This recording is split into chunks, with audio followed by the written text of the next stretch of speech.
Let's clear something up immediately. Being emotional doesn't make you human, it makes you readable, and readable people lose power first. Not because emotions are bad, but because uncontrolled emotion leaks information, and information is leverage. Watch how this plays out. You get criticized at work, your tone changes, your posture tightens, your face reacts before your mouth does. You didn't say anything, but everyone in the room learned something about you. They learned what hits your ego, what makes you defensive, where your insecurities live. That's all someone needs. Power isn't taken from emotional people, it's extracted, because emotions announce themselves before strategy arrives. Now, here's the lie you've been sold.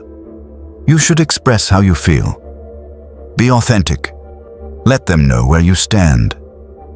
That advice sounds healthy until you realize who benefits from it. Not you, the person watching. The moment you express emotion in a power dynamic, you reveal priority. Anger reveals what you can't tolerate. Excitement reveals what you want. Fear reveals where you feel exposed. Hurt reveals attachment. And attachment is a handle. Let me make this painfully real.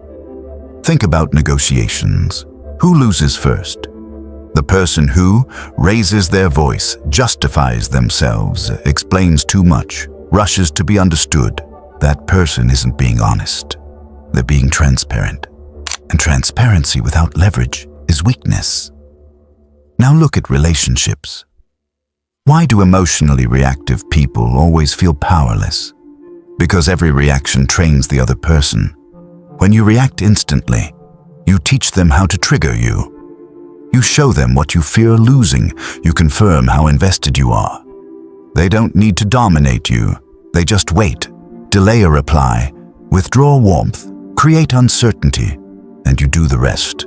That's not manipulation by force. That's manipulation by emotional predictability.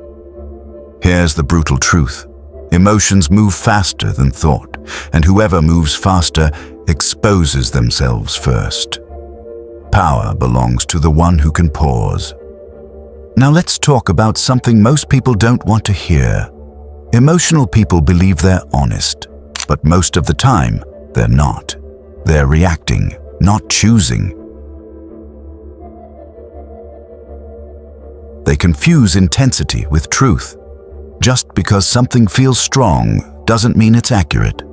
Just because it hurts doesn't mean it matters strategically. And just because you feel offended doesn't mean you were attacked. But emotional people don't test that. They act first, justify later, and once you act emotionally, you lose options. Silence disappears, timing disappears, ambiguity disappears. You show your hand. Now pay attention to this. The most powerful people you've ever met weren't emotionless. They were emotionally disciplined. They felt everything, but revealed almost nothing. They didn't deny emotion. They contained it. That containment creates mystery, and mystery creates leverage. Because when people don't know how you feel, they can't predict your next move. And unpredictability is power. This is why calm people dominate chaotic ones. Not because they're smarter, not because they're colder, but because they decide when emotion gets expressed. They don't let emotions decide for them. Now turn this inward. Ask yourself honestly, how often do your emotions decide your tone, your timing, your words? How often do you explain yourself because you feel misunderstood? How often do you react because you feel disrespected? How often do you move because you feel anxious? Every one of those moments is a moment where power left the room. Not dramatically, quietly. And here's the shift. Power doesn't require emotional suppression. It requires emotional delay. Feel everything, say less, think longer, move later. Because the person who reacts last controls the frame. Stay sharp.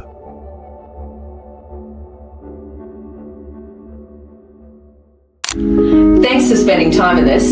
If this sparked a new way of thinking, hit like and subscribe to keep the ideas flowing. And don't forget, check the description for the links to the resources and the original books we used today. We'll see you in the next one.